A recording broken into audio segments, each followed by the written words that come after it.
Setelah dari pemaparan dari Pak Faisal akan dilanjutkan oleh pemaparan dari Bapak Direktur Perwira Industri yaitu Bapak Winardi. Sebelum mulai acara, kita akan mendengarkan lagu Indonesia, menyanyikan lagu Indonesia Raya.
Baik, terima kasih Bapak Ibu sekalian. Bersilakan duduk kembali. Selanjutnya untuk membersihkan waktu karena ada keterlambatan mulai acara dari kami, kita memasuki acara pertama yaitu pembukaan dari Bapak Dirjen KPI Kemenperin Bapak Trispondi. Waktu dan tempat kami persilakan Pak.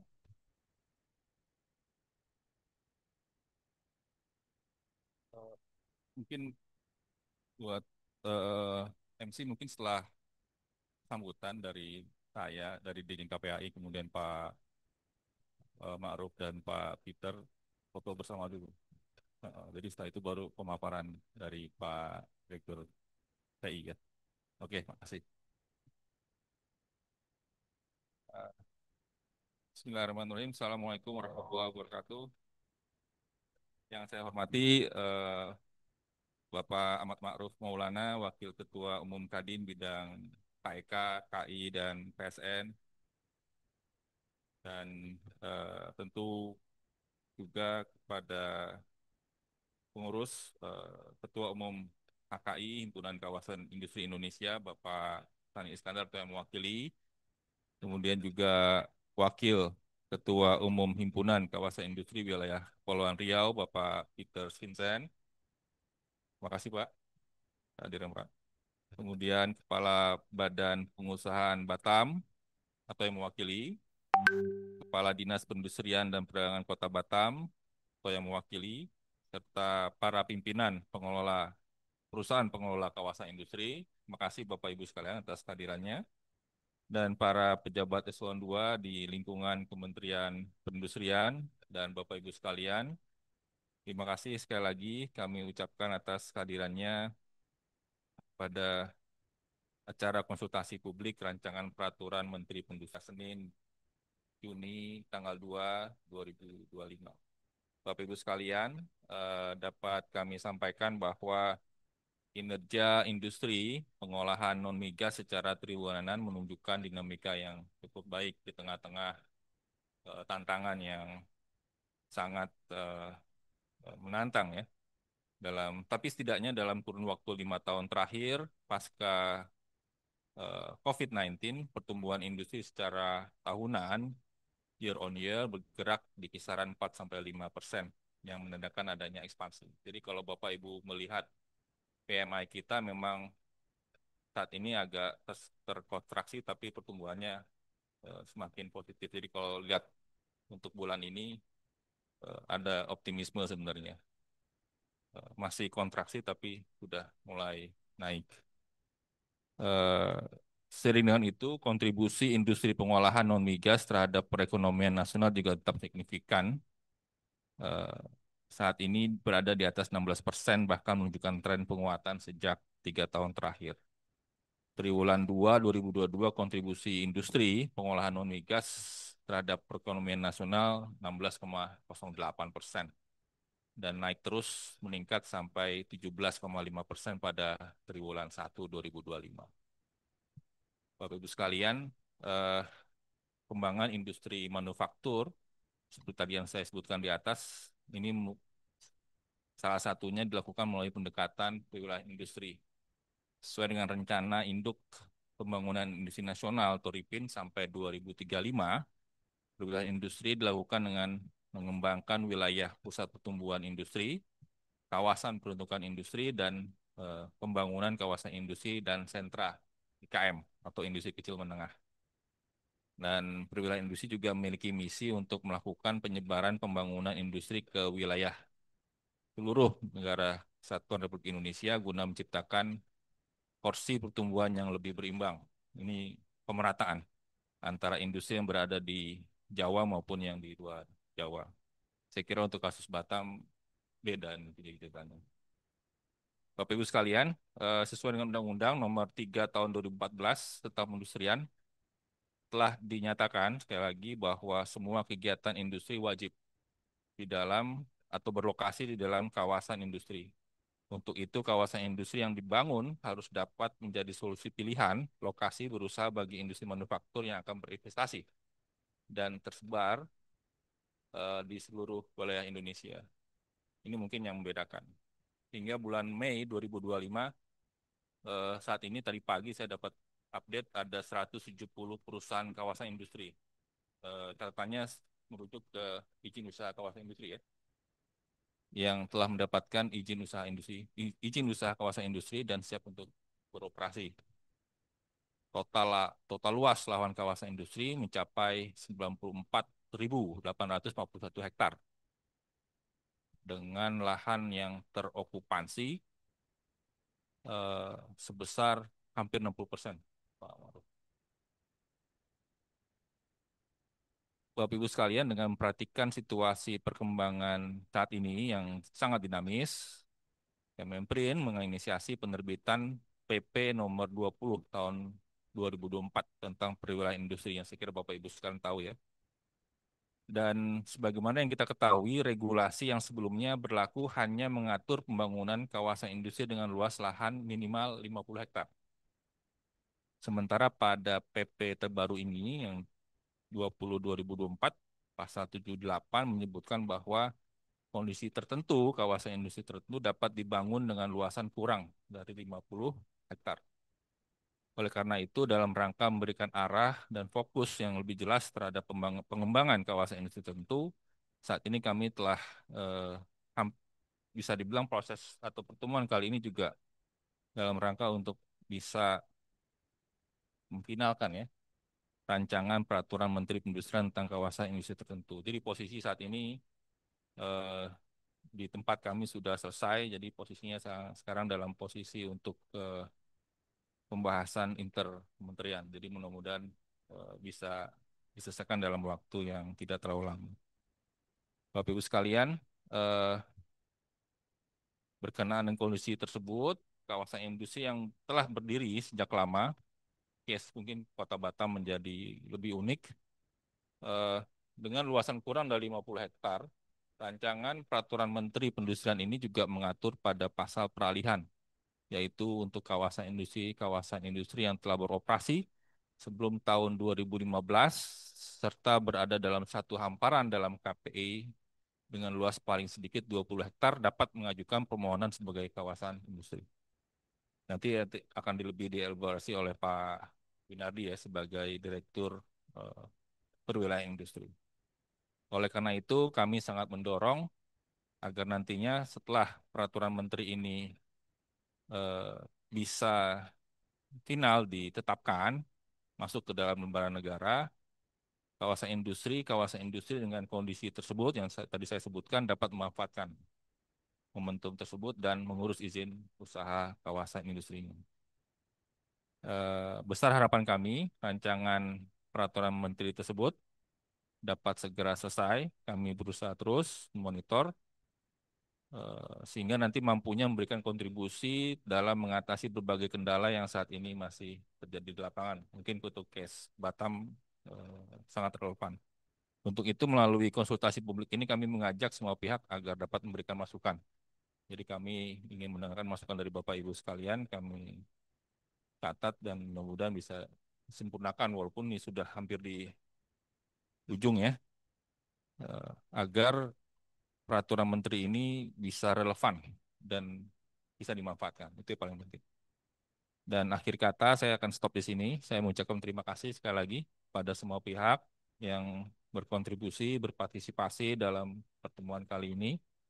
Dan mudah-mudahan ini bisa bermanfaat tidak hanya buat kami sebagai regulator, tapi juga buat Bapak Ibu sekalian yang sebagai para pelaku pengelola kawasan industri yang ada di Batam atau di Kepri secara umumnya. Demikian saya sudahi pengantar kali ini dengan billahi taufik wal hidayah. Wassalamualaikum warahmatullahi wabarakatuh. Waalaikumsalam. Baik, terima kasih Bapak Direktur Jenderal. Eh, Selanjutnya kami persilakan untuk Bapak Ahmad Ma'ruf selaku Wakil Ketua Umum Kadin Indonesia untuk dapat memberikan sambutan dan paparan. Waktu dan tempat kami persilakan, Pak.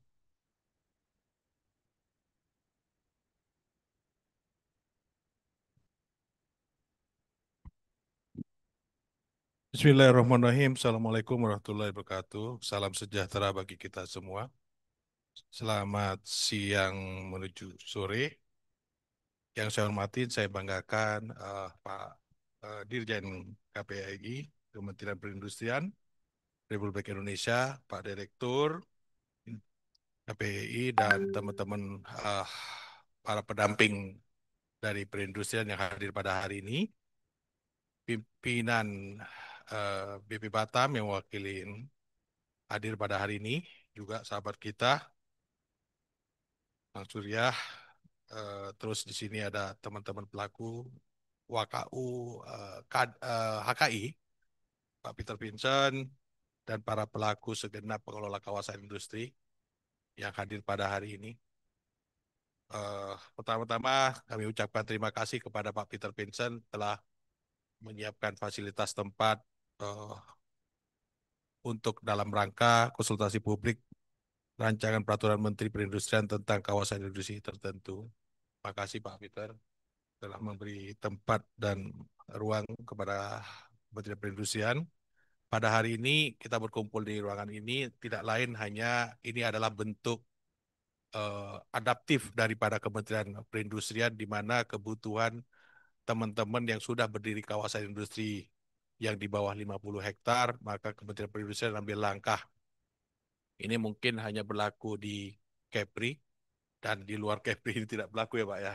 Kira-kira gitu Pak ya. Karena di Batam ini memang keterbatasan lahan yang ada, karena inilah kondisi Batam dengan karakteristiknya yang ada, tetapi ini adalah bentuk merupakan kepastian hukum yang akan dibentuk oleh pemerintah pusat di bawah Kementerian Perindustrian, di mana Kementerian Perindustrian langsung ambil langkah cepat untuk melakukan sebuah terobosan supaya kawasan industri yang di bawah 50 hektar bisa cepat dapat perizinannya lebih lengkap. Ini juga mungkin bisa juga diusulkan oleh Satnusa nih Pak Stanley, supaya mengajukan mumpung lagi ini sosialisasi langsung cepat didaftar hari ini.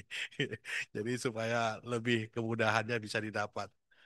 Terima kasih Pak Dirjen, saya sangat apresiasi sekali pada hari ini melakukan apresiasi sosialisasi supaya para teman-teman yang selama ini mendesak menunggu yang di bawah 50 hektar itu memang sampai saat ini terpending ya perizinannya ya, kawasan industrinya ya. Tapi insya Allah kami minta secepat mungkin Pak, kalau bisa akhir tahun ini bisa clear, jangan sampai terlalu lama-lama juga. Karena ini kebutuhan yang sangat mendesak dan teman-teman memang udah diminta daripada tenan-tenannya untuk sebuah perizinan turunannya gitu Pak Dirjen. Dan Batam ini karakteristiknya berbeda Pak, di mana panas dingin menghadapi persaingan global yang dihadapi depan mata kita, dan kita sudah di depan kita sudah ada Singapura Johor yang membuat kawasan industri yang lebih fleksibel, lebih adaptif, lebih kompetitif. Maka kami berharap dari pemerintah dan pemerintah daerah, pemerintah pusat, BP Batam, bagaimana kita BP di Batam ini lebih kompetitif menjadi tempat tujuan investasi yang berorientasi ekspor. Karena tidak dimungkirin Batam memang dibentuk untuk industri yang berorientasi ekspor. Sekali lagi kami ucapkan terima kasih, dan dalam konteks rancangan peraturan menteri ini Pak, eh, kami berharap betul-betul teman-teman yang ada di kawasan industri di Batam ini mungkin agak sedikit banyak yang di bawah 50 hektar Pak. Karena parsial-parsial ya, karena keterbatasan lahan, dan ada yang memang teman-teman itu kawasan industrinya seperti kita dulunya kecil, kita sambung jadi kecil, jadi besar, jadi besar. Cuman perizinan dari awalnya memang sudah perizinan yang di bawah yang 20 hektar, tetapi karena kebutuhan kawasan industri kita akhirnya di kiri kanan kita itu dibeli jadi besar. Tetapi sekali lagi ini bentuk adaptif daripada Kementerian Perindustrian supaya teman-teman diakomodir, dan ini merupakan kebutuhan yang dihadapin dari para pelaku industri yang di bawah 50 hektar, Pak. Sekali lagi kami bangga dan salut kepada Kementerian Perindustrian. Ini bentuk positif kebijakan pemerintah yang memberikan ruang bagi kami, para pelaku kawasan industri yang di bawah 50 hektar. Sekali lagi kami ucapkan terima kasih, dan mungkin teman-teman akan menanyakan yang lainnya supaya ini lebih cepat, dan kita berharap betul-betul tahun ini bisa terrealisasi Pak, dan ya paling tidak akhir tahun inilah, supaya betul-betul harapan kami kebijakan ini dapat terus dikawal dan tidak disalah artikan, dan ini merupakan betul-betul kebutuhan karena di depan mata kita ini banyak hal-hal yang kadang-kadang muncul seketika dengan munculnya Uncle Trump. Jadi kita agak sedikit muncul kebijakan-kebijakan yang memang Batam ini orientasinya ekspor, tapi banyak yang ke Amerika kena dampak yang luar biasa, dan ini kita dibutuhkan sekali lagi perizinan-perizinan yang betul-betul yang lebih kompetitif, lebih cepat, supaya teman-teman para pelaku ini bisa dapat apa yang menjadi hambatan, bisa berkreatif untuk bisa menghadapi tantangan-tantangan yang dihadapin para pelaku industri yang kawasan-kawasan 50 hektar di bawah, Pak. Demikian sambutan kami, Pak, supaya ini betul-betul menjadi perhatian bagi pemerintah pusat, supaya menciptakan iklim investasi yang lebih transparan dan berdaya saing dan kondusif. Dan teman-teman, itu yang kami harapkan. Demikian, Pak. Billahi taufiq hidayah. Wassalamualaikum warahmatullahi wabarakatuh. Waalaikumsalam warahmatullahi wabarakatuh. Terima kasih Pak Ahmad Maruf selaku Wakil Ketua Kadin Indonesia. Selanjutnya kami persilakan untuk Bapak Peter Vincent dari Wakil Ketua HKI Wilayah Kepri selaku host. Terima kasih Pak sudah memfasilitasi kami untuk memberikan sambutan dan paparan. Waktu dan tempat kami persilakan Pak. Mohon izin. Selamat siang, Pak Dirjen, Pak Bin, ya kan, sama rekan-rekan Pak Maruf, ya kan, sama rekan-rekan semua dari ada Pak Surya, ada Bu Kindi, ya kan, dari BP. Mungkin saya nggak sebut satu demi satu, dari tim Pemko, ya kan, itu, dan dari teman-teman HKI, ya kan. Em, saya lega. Tadinya saya pikir ini kosong nih, ya kan. Tapi rupanya kita jadi antusias bersama, ya kan. Terima kasih semua untuk partisipasinya. Em, ada paparan ya? Siapa?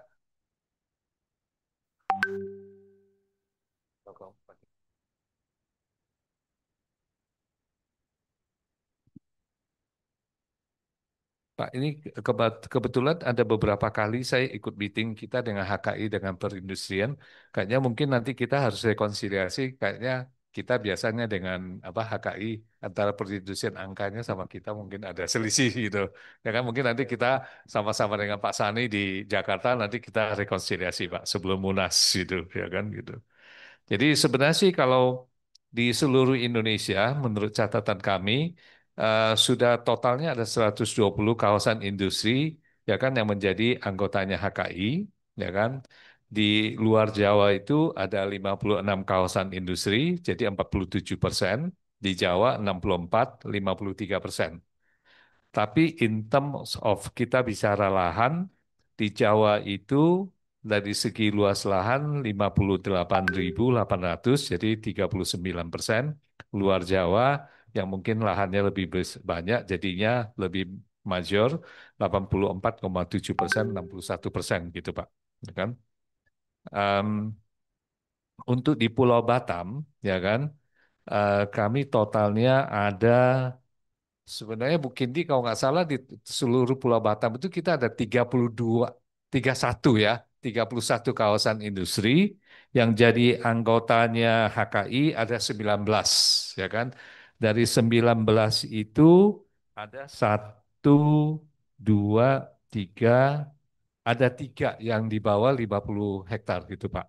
Ya kan? Jadi yang ini yang hari ini kita bicarakan, yang semoga yang katanya Pak Maruf, semoga akhir tahun ini kita sudah bisa finalkan karena sudah prosesnya cukup panjang ya dia ada ya, 2 tahun 3 tahun gitu ya kan gitu. Jadi salah satunya ada di sini Pak Steven ya kan dari Samara gitu Pak. Ya kan? Gitu. Ya. Ya kan? Ya. Ya, lebih.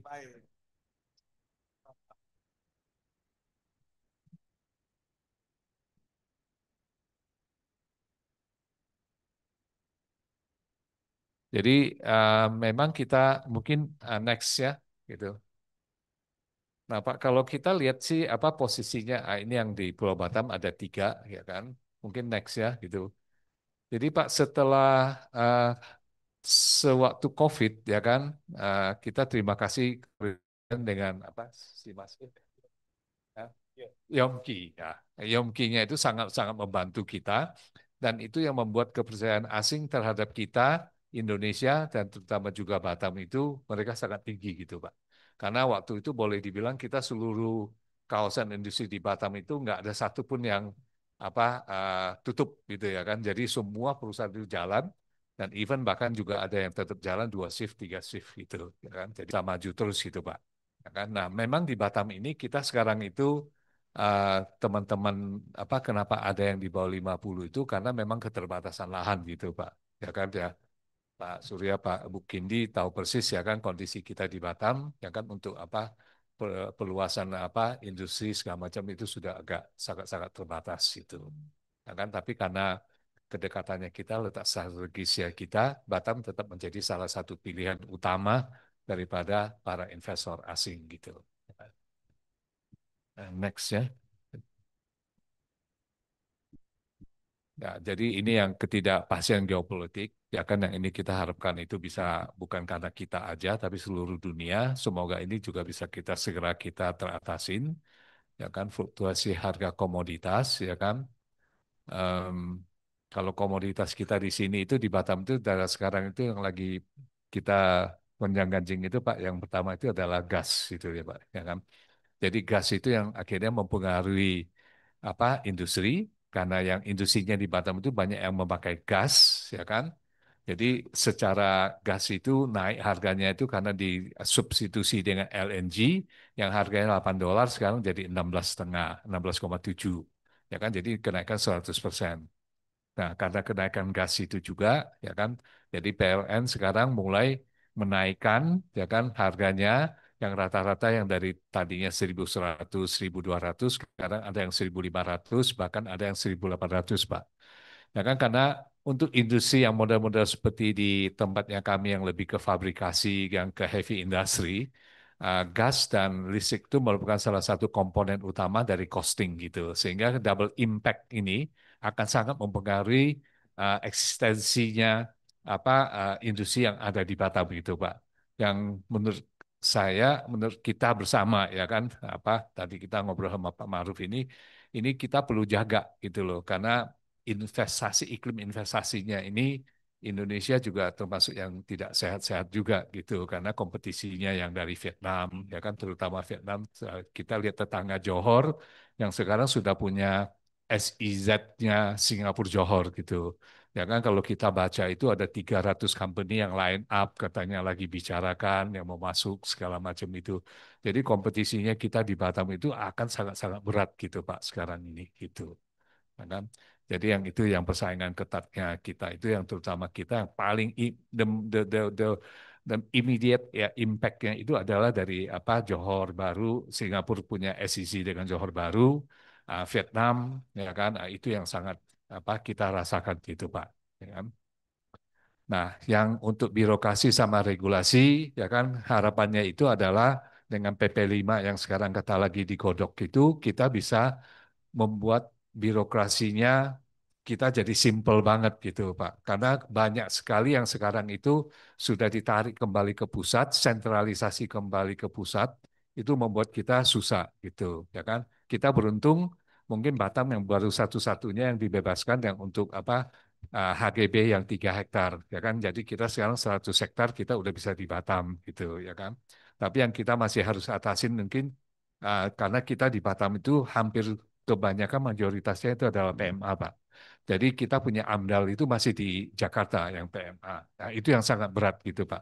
Karena AMDAL itu kalau kita buat AMDAL baru ataupun revisi AMDAL itu minimum bisa di atas 1 tahun sampai 2 tahun gitu, ya kan. Jadi industri itu terutama asing, ya kalau tanpa AMDAL mereka tidak akan pernah beroperasi gitu, Pak.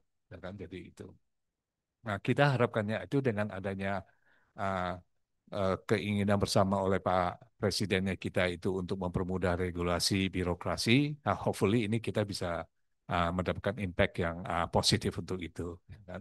Utilitas kalau Batam saya rasa selain gas sama listrik, ya kan, yang karena pengaruhnya gas itu, menurut kami itu utilitasnya yang telah disiapkan oleh BP Batam ini untuk Batam itu sangat-sangat signifikan dan sangat membantu gitu Pak. Terutama sekarang investor asing itu kalau dia datang, dia lihat jalannya kita, dia udah kaget duluan gitu.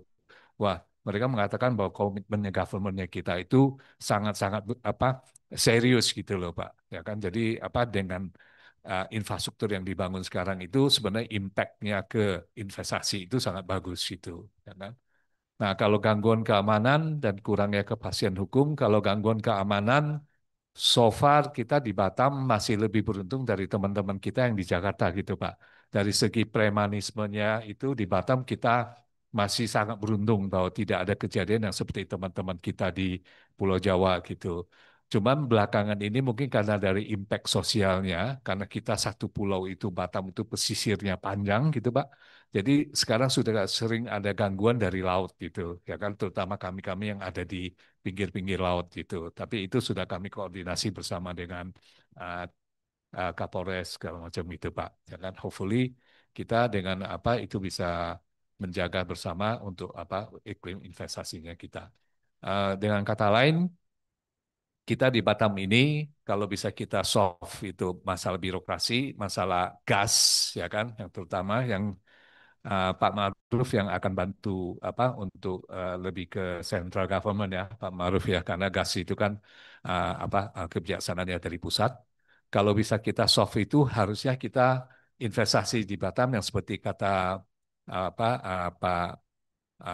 Kepala BP Batam yang kita di mana kita ditugasin untuk plus 2% pertumbuhan PDG nasional harusnya sih itu kita yakin ya Pak teman-teman pengusaha di Batam ini kita bisa capai gitu Pak. Jangan jadi yang mungkin yang paling utama kami nanti minta tolong Pak Maruf ya kan terutama dari gas gitu ya kan karena semua kena impact-nya gitu gitu. Saya rasa sih mungkin itu aja Pak ya kan yang hari ini yang kita ini. Terima kasih Pak. Gitu.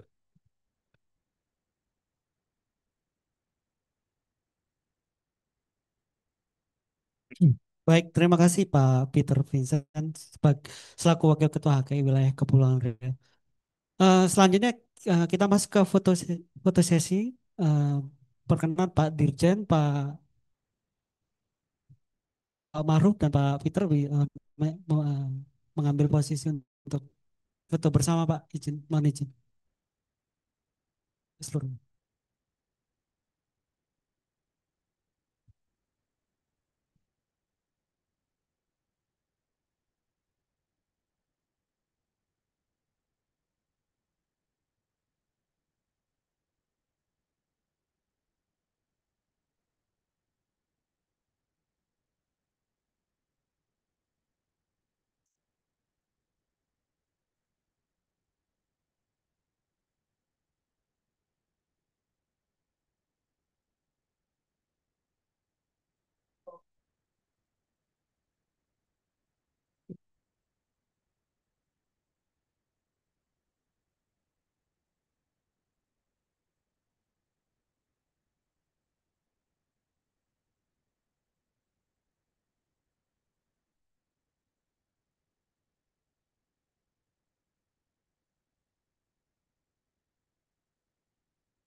Baik, terima kasih Bapak Ibu sekalian. Dipersilakan duduk kembali.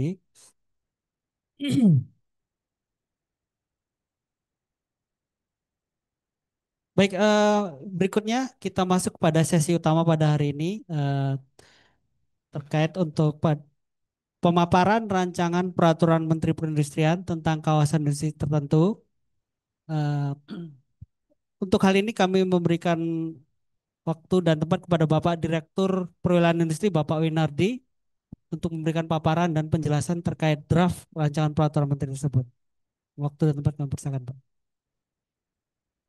Baik, terima kasih Pak Kristo. Bismillahirrahmanirrahim. Assalamualaikum warahmatullahi wabarakatuh. Selamat siang, salam sejahtera untuk kita semua. Yang kami hormati Bapak Dirjen KPAI, Pak Tri Supondi, kami hormati WKU Bidang Kawasan Industri, KEK dan PSN Kadin Indonesia, Pak Ma'ruf. Kami hormati Pak Peter Vincent, Ketua HKI WKU HKI Kepri. Kami hormati Pak Adi, Korwil HKI Kepri.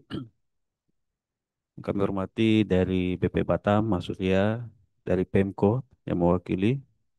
Yang kami banggakan para pengelola kawasan industri, baik yang hadir fisik di ruangan ini maupun yang hadir Zoom. Tadi izin Pak Dirjen yang hadir Zoom sekitar 70-an peserta.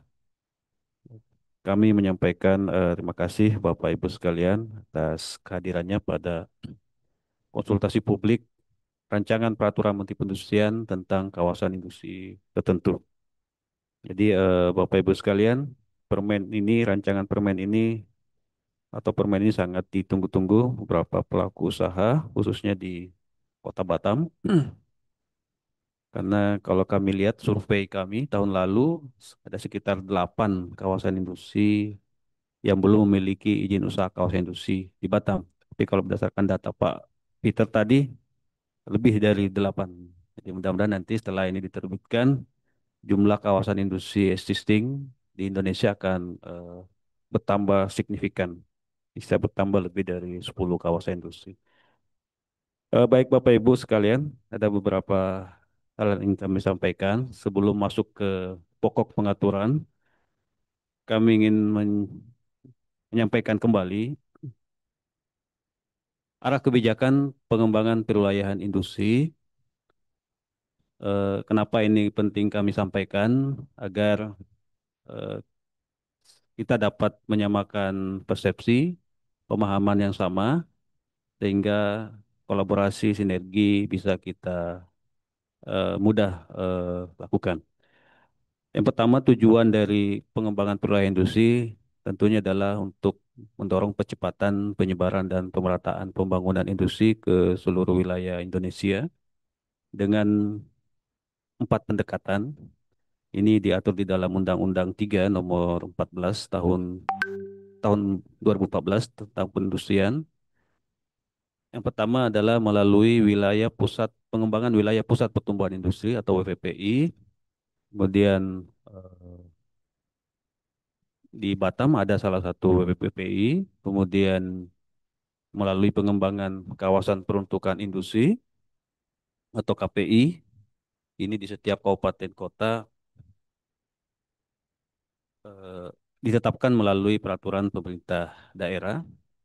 Kemudian yang ketiga yang Bapak Ibu lakukan selama ini yaitu pengembangan dan pembangunan kawasan industri. Dan yang keempat adalah pengembangan sentra IKM. Nah, tentu eh, apa namanya cara mengembangkan keempat pendekatan ini tentu tidak mudah. Seperti disampaikan oleh Pak Peter tadi, banyak tantangan yang kita hadapi, seperti dalam beberapa tahun terakhir konflik global, perang dagang, perang tarif, kemudian perubahan iklim, kemudian perkembangan teknologi yang masif. Tadi belum tantangan di dalam negeri terkait dengan kemudahan berusaha, kemudian infrastruktur tadi, ya, listrik, gas, dan seterusnya. Nah, tentu ini eh, perlu pendekatan, peningkatan peran dan transformasi pendekatan tadi. Oleh karena itu kami dorong wilayah pusat pertumbuhan industri ini menjadi pusat ekosistem industrialisasi. Ini sudah kita tuangkan di dalam RPJMN 2025-2029. Kemudian KPI, ini kita dorong menjadi kota industri baru seperti di Kota Batam, Cikarang, Morowali. Ini sudah banyak Bapak Ibu yang sudah menjadi kota industri yang diawali dengan kawasan industri. Kemudian yang ketiga, kawasan industri kita dorong menjadi kawasan industri berwawasan lingkungan atau Eco Industrial Park. Kemudian sentra IKM kita dorong ke seluruh wilayah kabupaten kota, minimal satu sentra IKM. Nah, Bapak Ibu sekalian, tentu pendekatan ini sejalan dengan apa yang disampaikan oleh Pak Presiden Prabowo melalui Asta Cita nomor 5, yaitu melanjutkan hilirisasi dan industrialisasi dalam rangka peningkatan nilai tambah, produktivitas, efisiensi, ya, ramah lingkungan dan berkelanjutan. Nah, tentunya ini untuk mencapai ini termasuk pertumbuhan 8%, tentu harus ada dukungan kebijakan dan regulasi. Nah, pertemuan hari ini kita akan salah satu apa namanya tujuan dari pertemuan ini adalah bagaimana menyelesaikan kebijakan ataupun regulasi yang menjadi tanggung jawab di Kementerian Perindustrian. Lanjut. Nah, Bapak Ibu sekalian, sedikit mengulang saja. Mungkin Bapak Ibu sudah sering melihat slide tayangan ini. Jadi apa namanya sejarah perkembangan kawasan industri dimulai tahun 1970, kemudian sampai 1990 kita sebut sebagai generasi pertama, yang dimana KI-nya itu adalah dimiliki oleh BUMN. Kemudian generasi kedua sampai 2009 itu sektor swasta sudah mulai diberi kesempatan atau dibuka untuk melakukan investasi bidang usaha kawasan industri. Akhirnya tumbuh kawasan industri termasuk di Batam ini, termasuk di koridor Jakarta Cikampek. Ini sangat tumbuh pesat sampai 2009. Namun ada kendala di 2009, tingkat okupansi KI, kawasan industri saat itu sangat rendah, sehingga di PP 24 2009 itu kita wajibkan setiap perusahaan industri baru wajib berlokasi di kawasan industri. Nah, sejak saat ini permintaan lahan di kawasan industri sangat tinggi, akhirnya terus berkembang sampai saat ini. Akhirnya di 2014 kita perkuat lagi di Undang-Undang 3 2014 tentang kewajiban berlokasi kawasan industri. Di sini Bapak Ibu ada Undang-Undang 3 2014. Kemudian kita dorong kawasan industri di sini adalah menjadi kawasan industri yang modern, yang terintegrasi dengan berbagai fasilitas infrastruktur. Nah, kemudian sampai saat ini kita dorong juga untuk melakukan transformasi menjadi kawasan industri smart eco industrial park seiring dengan perkembangan teknologi dan tuntutan untuk pembangunan berkelanjutan. Kemudian arah pengembangan Jawa luar Jawa tentu kita bedakan karena perbedaan sumber daya dan daya tampung dan daya dukung lingkungan. Sehingga di Jawa itu kita dorong kawasan industri berbasis teknologi tinggi, namun tidak menutup kemungkinan di luar Jawa juga bisa dikembangkan. Kemudian kawasan industri berbasis padat karya dan kawasan industri berbasis hemat air. Kemudian di luar Jawa kita dorong berbasis industri pengolahan sumber daya alam, efisiensi sistem logistik, dan mendorong terbentuknya pengembangan pusat ekonomi baru.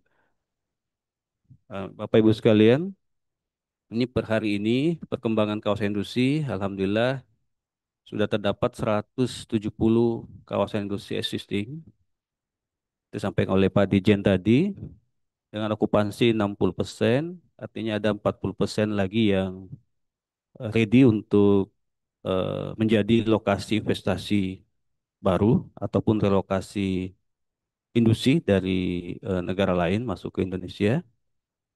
Khusus di Batam, Bapak Ibu, data kami ada 19 kawasan industri yang sudah memiliki izin usaha kawasan industri. Ada 19 kawasan industri. Dan nanti setelah eh, permen ini jadi, mudah-mudahan akan bertambah. Perkiraan kami akan lebih dari 30 kawasan industri. Menurut data Pak Peter tadi ada 31 kawasan industri di Batam.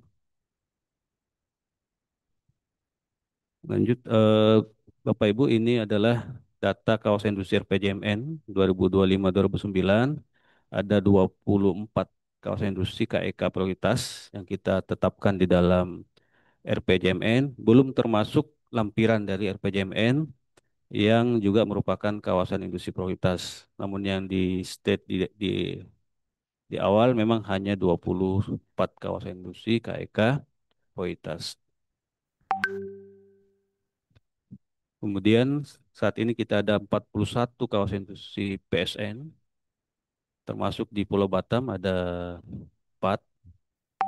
Kemudian yang sudah operasional 20 dan yang masih pembangunan 21 kawasan industri.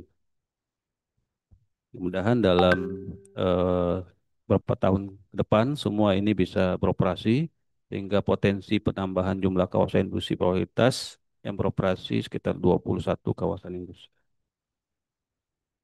Nah, Bapak Ibu, kita masuk ke regulasi kawasan industri atau perwilayahan industri. Itu payung hukum atau landasan hukumnya Undang-Undang 3 2014 tentang perindustrian, kemudian diubah di dalam Undang-Undang Cipta Kerja Perpu nomor 6 2023, kemudian diatur di dalam PP 28 tentang penyelenggaraan bidang perindustrian, kemudian PP 5 tentang penyelenggaraan perizinan berusaha berbasis risiko, dan PP terbaru PP 20 2024 tentang perolahan industri. Ini beberapa peraturan turunan yang sedang kami selesaikan tahun ini. Ini semua paralel Bapak Ibu kami kerjakan dan sebagian besar sudah masuk ke apa namanya ke Biro Hukum dan untuk dilakukan rapat atau pembahasan antar kementerian. Nah, ya, yang kita bahas hari ini adalah rancangan peraturan menteri perindustrian tentang kawasan industri tentu. Nah, ini baik Bapak Ibu, kita masuk ke pokok pembahasan pada hari ini. Bahwa di dalam PP 20 2024 di pasal 78 ayat 1 dan ayat 2 disebutkan atau diamanatkan bahwa dalam kondisi tertentu kawasan industri dapat dibangun dengan luas kurang dari 50 hektar dengan kondisi tertentu seperti apa? Yang pertama, kebutuhan pengembangan KI tematik tertentu. Jadi ada tematiknya Bapak Ibu. Nanti di slide berikutnya kami jelaskan tematiknya apa saja. Kemudian B, kondisi tertentu ketika lahan KPI atau kawasan peruntukan industri di dalam RT RW Kabupaten Kota kurang dari 50 hektar. Artinya lahan di kabupaten kota tersebut sangat terbatas, tidak bisa dikembangkan lagi sehingga dia kurang dari 50 hektar, namun dalam satu hamparan. Kemudian yang ketiga adalah adanya kebijakan industri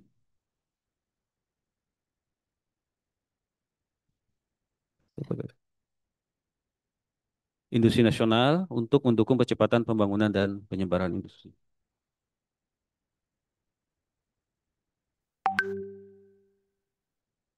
Baik Bapak Ibu, di dalam rancangan permen ini pasalnya tidak banyak sehingga nantinya mudah dipahami, sekitar 13 pasal.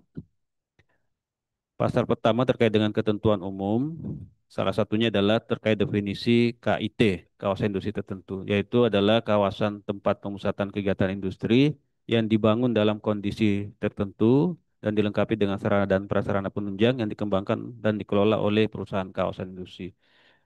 Jadi yang membedakan dengan kawasan industri lainnya adalah kondisi tertentunya saja.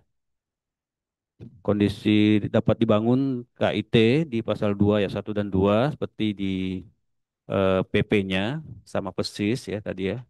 Eh, karena kebutuhan tematik, kemudian KPI-nya kurang 50 dan kebijakan industri nasional.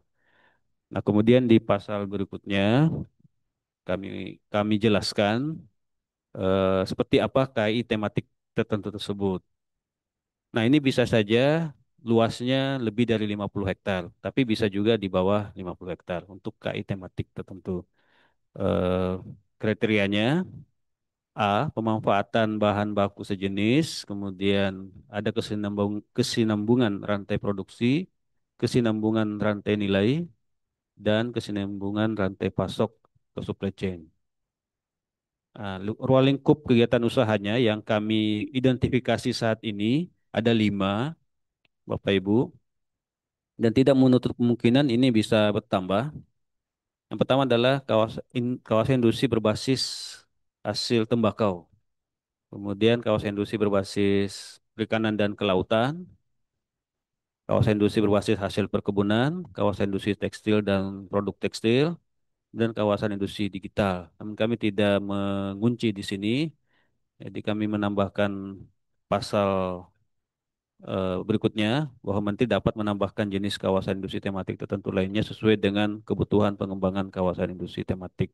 Jadi Bapak Ibu, 10 tahun yang lalu ini belum ada Bapak Ibu. Kami belum apa namanya mendeteksi atau mengidentifikasi adanya kebutuhan kawasan industri tematik seperti ini. Namun dalam perkembangan setelah Undang-Undang 3 2014 tentang pendistrian setelah 10 tahun ternyata ada kebutuhan untuk pengembangan KAI tematik seperti ini.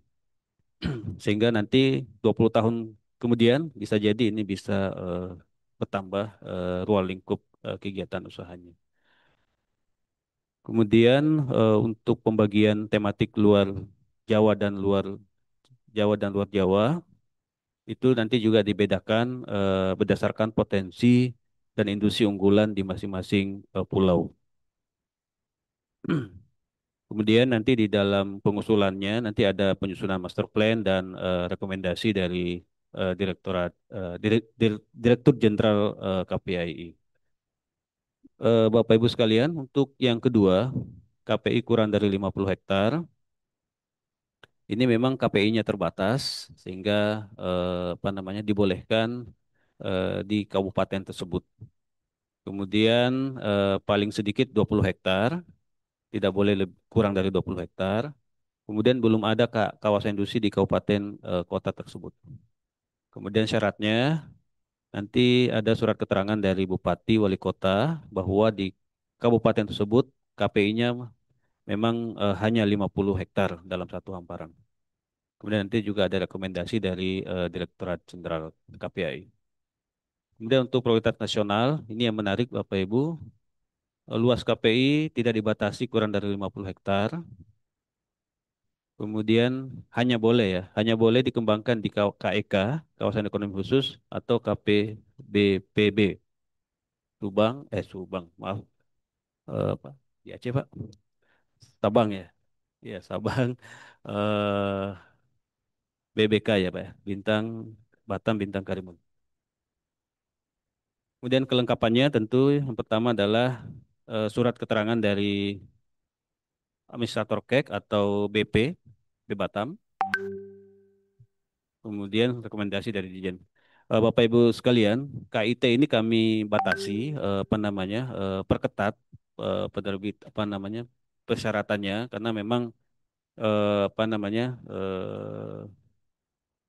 menjaga persaingan dengan kawasan industri existing khususnya yang di Jawa sehingga apa namanya beberapa persyaratan dan penilaian itu kami lakukan secara berlapis mulai dari surat keterangan dari Bupati Wali Kota, kemudian kalau dia berlokasi di KEK atau BP, nanti ada surat keterangan dari administrator KEK atau BP, kemudian nanti ada rekomendasi dari Direktorat Jenderal KPAI.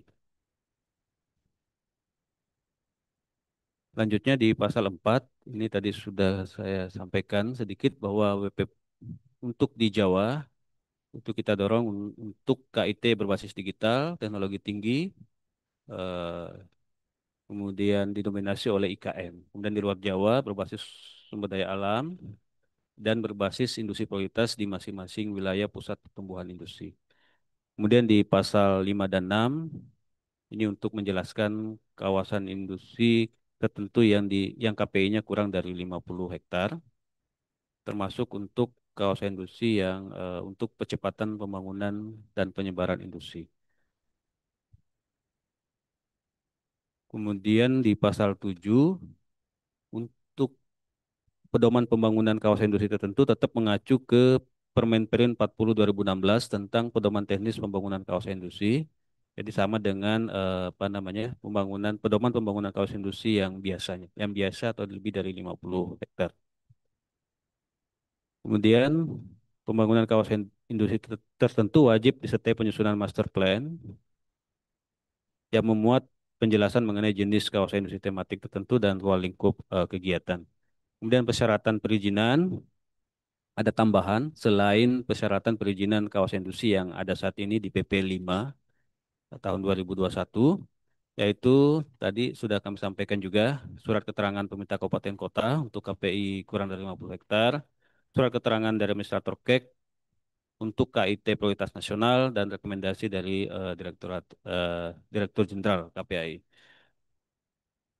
Kemudian untuk mendapatkan rekomendasi Dirjen itu dilakukan permohonan dengan melampirkan dokumen penjelasan pemenuhan kondisi KIT, kemudian dokumen perencanaan awal pembangunan KIT atau master plan, dokumen FS, bukti kepemilikan dan penguasaan lahan, bukti kesesuaian dengan RT/RW atau KPI, kemudian aspek teknis lainnya. Kemudian di pasal 9, nanti berdasarkan permohonan Bapak Ibu, kami lakukan penilaian terhadap permohonan tersebut. Apabila memenuhi kondisi dan persyaratan dan kriteria, maka Dirjen dapat menerbitkan surat rekomendasi. Jika tidak, akan diterbitkan surat penolakan. Kemudian untuk pengawasan dan pengendalian atau WASDAL, ini kami tetap lakukan seperti dengan kawasan industri di atas 50 hektar. Apa saja yang kita awasi? Yang pertama adalah standar kawasan industri, data kawasan industri, perizinan berusaha, dan kesesuaian kegiatan usaha di dalam KIT. Jadi sama dengan kawasan industri di atas 50 hektar. Kemudian pasal 11, ini kewajiban-kewajiban penyampaian data kawasan industri. Ini sesuai dengan Undang-Undang 3 2014 tentang pendustrian, kemudian di PP terkait dengan sarana dan prasarana, kemudian Permen tentang SIINAS, ini wajib melaporkan data kawasan industri per triwulan Bapak Ibu sekalian. Kemudian ketentuan peralihan, ini mungkin yang menarik Bapak Ibu sekalian yang ada di Batam, yaitu perusahaan kawasan industri, ini maaf kawasannya tidak ada.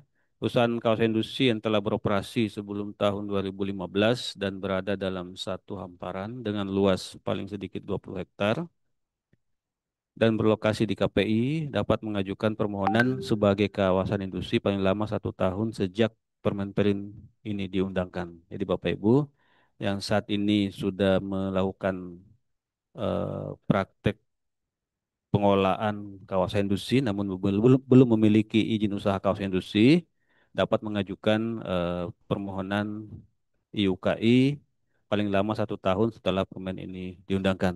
Namun kemarin ada saran dari Pak Ma'ruf, Pak Ayung ya, kalau bisa 6 bulan setelah permen ini. Nanti mohon masukan dari Bapak Ibu yang hadir di sini, apakah 1 tahun atau 3 bulan ya Pak Ayung ya.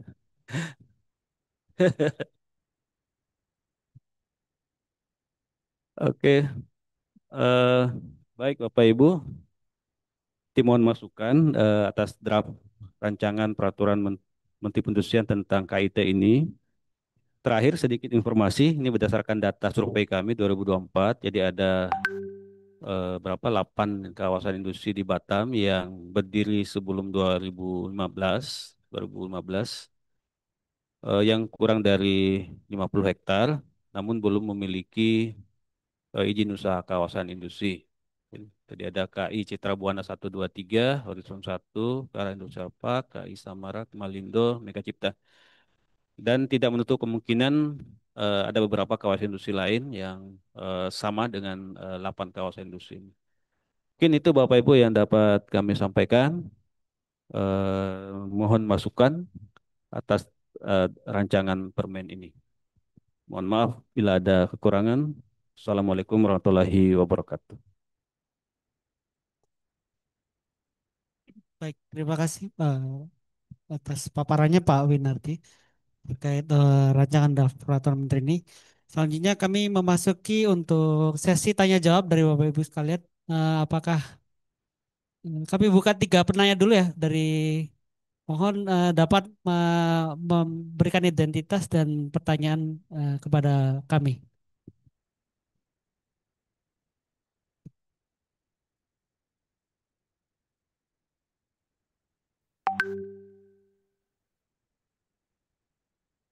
Ya, terima kasih Pak Dirjen, Pak Direktur. Saya dengan Surya dari BP Batam saat ini. Status anak angkat di BP Batam. Kemarin panti asuhannya di Kementerian Perindustrian bareng Pak Tri. Ya, ada Pak Roni juga, ada Pak Ses di sini. Terkait kawasan di bawah ini sebenarnya kan udah 1 tahun ya Pak ya. Kita juga udah teman-teman di sini juga menunggu karena kenapa?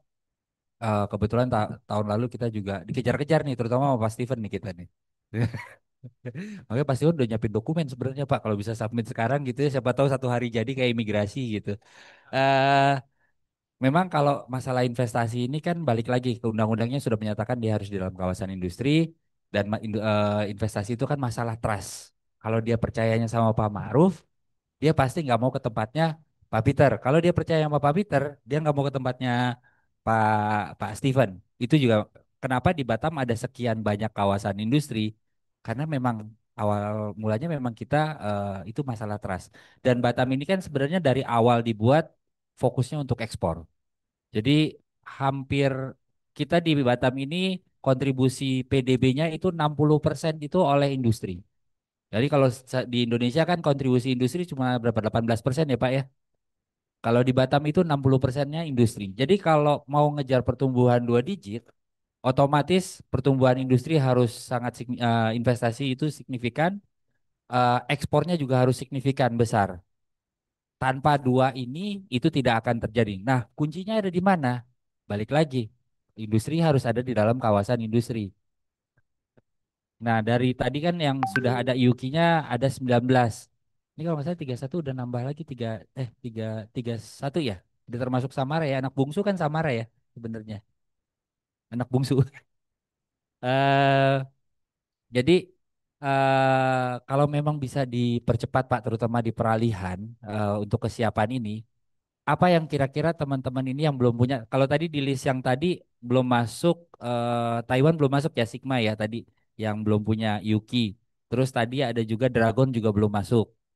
Itu ada beberapa yang memang belum masuk. Nanti kami coba sempurnakan untuk masukkan ke teman-teman. Kalau memang itu bisa dipercepat, karena tahun lalu aja pertanyaan investor tuh sama Pak. Mereka pusing kalau ngurus AMDAL. Ujung-ujungnya yang ditanya adalah IUK-nya ada nggak? Begitu nggak ada IUK, nyebrang dulu dia ke Johor. Saya nih kalau kayak gini lebih banyak curhat ke Pak Ma'ruf sebenarnya. Jadi kalau sama Pak Ma'ruf kita debat-debat asoy. Debat-debat ringan yang memang fokusnya ujung-ujungnya ke bagaimana kita mendorong Batam ini memang kalau memang jadi pusat ekspornya Indonesia, kita dorong ke arah sana. Investor ke sini pun dia bukan mau jualan, memang ada, paling itu less than 10% yang memang mau jualan ke dalam negeri. Tapi 90% itu targetnya market ekspor. Ada yang cuma di sini nanti mau mungkin cuma olah-olah sedikit di produk hilir langsung ekspor. Makanya neraca ekspor kita kalau yang case-nya Amerika itu kita 25% ke Amerika, Pak. Dari surplus nilai Amerika itu 25 sampai 30% itu surplusnya dari Batam angkanya. Jadi memang Batam itu kalau untuk orientasi ekspor sekarang yang jadi masalah juga ke sini orang kalau ke sini begitu wait and see masalah Trump dia lihat juga kebijakan di Johor akan seperti apa, apakah kita akan mempermudah itu atau tidak. Ya kalau sejauh ini memang kita coba fasilitasi dari BB Batam untuk kegiatan-kegiatan investasi industri terutama untuk kebutuhan bahan baku dan untuk barang-barang yang orientasi ekspor itu kita coba percepat. Nah, kalau kami Pak dari BP Batam juga ada kepentingannya terkait dengan verifikasi yang melalui SINAS. Kemarin kita udah sempat dikasih untuk membantu melakukan percepatan untuk verifikasi SINAS. Tapi sekarang nih kelihatannya ditutup lagi.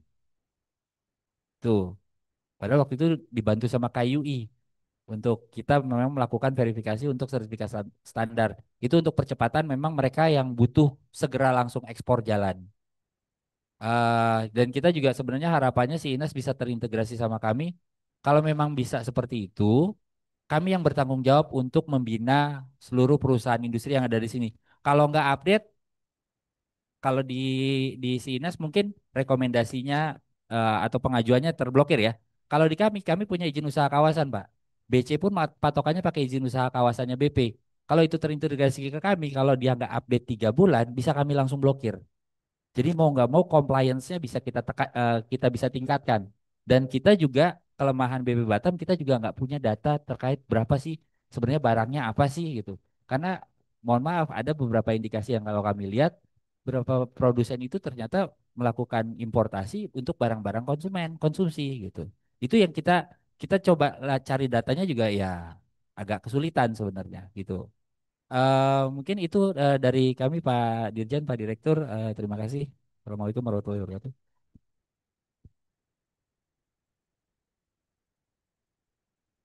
Berarti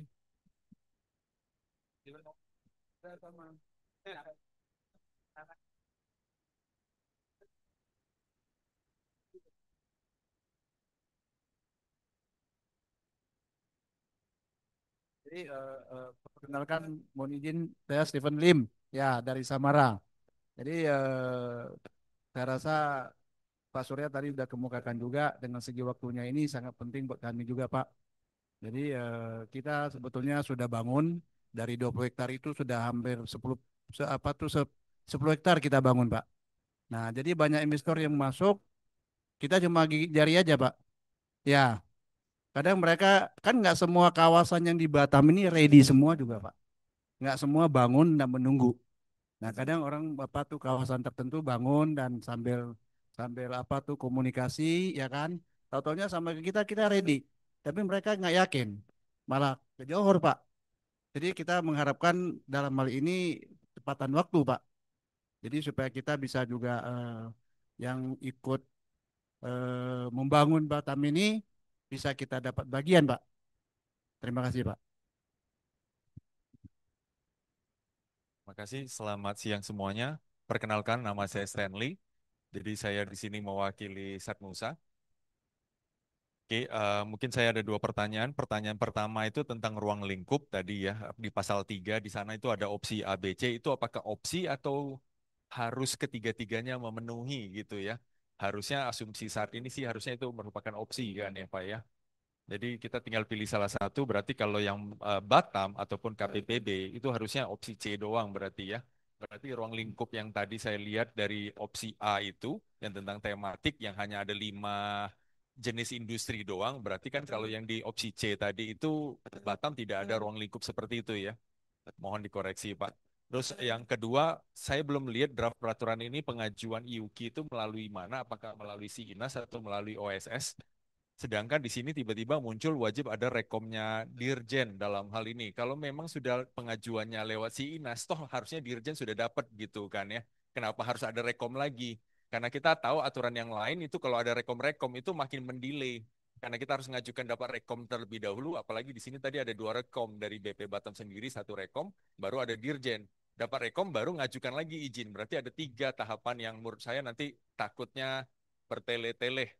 Apa kalau memang ini pengajuannya langsung lewat si Inas ya kan Pak Dirjen harusnya sudah dapat akses, sudah bisa langsung, jadi nggak usah ada rekom-rekom lagi. Seperti itu aja 2 pertanyaan dari saya. Terima kasih. Waduh, waduh.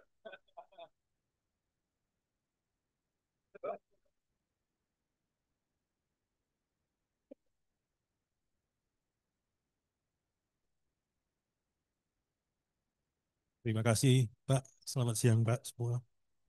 Mulyono Effendi dari Cemara Group Center. Ada 4 pertanyaan, Pak. Yang pertama mungkin ke Pak Winardi ya. Yang pertama itu kita pernah dengar itu kawasan pergudangan. Itu masuk di mana itu, Pak? Itu satu. Kedua, KPI itu di bawah 50 hektar. Berarti 1 hektar bisa, Pak ya? Tidak ada batasan yang di bawah 50 hektar berarti apa? 1 hektar bisa, 2 hektar bisa, atau setengah hektar bisa, Pak. Ketiga, dengan PP 20 2024 itu kan sudah aktif Pak ya, nggak keluar Pak. PP. Kenapa KBLI 68130 untuk kawasan industri kok belum aktif? Harusnya itu aktif. Terus yang keempat, sekarang ini kan di BP itu kan untuk pecah PL kan masih belum bisa di stop. Karena pecah PL nanti katanya ada hubungannya dengan revisi fatwa baru pecah PL. Jadi sekarang kita pecah PL belum bisa, Pak. Terus sama revisi fatwa juga nggak bisa. Mungkin mohon ada penjelasan itu, Pak. Terima kasih, Pak.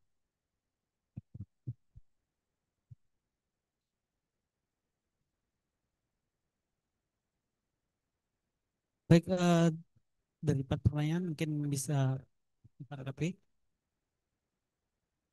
Oh ya, ya terkait ini, jadi terkait ini Pak, KBL 68130 itu kenapa tidak di kawasan ini? Adalah real estate yang dijual atau disewa. Dengan PP 2024 harusnya dia link. Jadi KBLI-nya udah bisa kita dapat, Pak. 68130. Tapi sekarang nggak bisa. Itu aja, Pak. Makasih, Pak. Ya, Pak, dari 4 pertanyaan mungkin mau, oh ada Pak Ayung, silakan Pak. Izin Pak Dirjen, nambahin sedikit Pak. Terkait yang poin pengaturan ini mungkin Pak di pasal 12 ya Pak ya, itu mungkin ada kesalahan sedikit. Harusnya kan perusahaan pengelola industri ya Pak ya, bukan perusahaan industrinya ya. Kalau di situ kan perusahaan industrinya kan. Iya. Nah yang kedua itu Pak, untuk kawasan-kawasan existing nih yang sudah punya tenant dan sudah punya apa namanya segala macamnya lah ya Pak ya. Jadi bukan baru lah. Boleh nggak dilakukan pemutihan lah. Jadi tidak ngikut dari step awal lagi, ya kan? Nah kalau misalkan kita mau merancang aturan ini, ya mungkin ini untuk yang baru nantinya. Tetapi kalau yang existing, yang ada beberapa perusahaan itu yang sudah punya pengelola, yang sudah punya tenant, kita lakukan pemutihan atau dimasukkan dalam salah satu pasarnya dikresi seperti yang pernah dilakukan pada 10 tahun yang lalu, ya kan? Cuman waktu 10 tahun yang lalu hanya beberapa kawasan industri aja yang memanfaatkan hal ini. Itu aja Pak. Makasih Pak. Baik, terima kasih Pak Yung. Sudah ada 5 pertanyaan. Kira-kira, ada lagi, Mbak. Assalamualaikum, selamat siang Pak. Saya mau tanyakan pada Pak Winardi. Tadi Pak eh, di layar itu Bapak sebutkan untuk yang sudah berjalan, yang sudah mempraktek kawasan industri, kami dari Citra Buana Pak, grup Pak 1, 2, 3 dan Horizon. Itu kan sudah berpraktek kawasan industri ada yang 10 hektar, 8 hektar, 18 hektar. Terus bagaimana Pak? Jadi di ada di pasal itu bahwa paling kecil itu 20 hektar. Nah, untuk kami yang sudah berpraktek sekian lama berdirinya ini, seperti yang Pak Ayung sampaikan, apa bisa diputihkan Pak? Terima kasih Pak.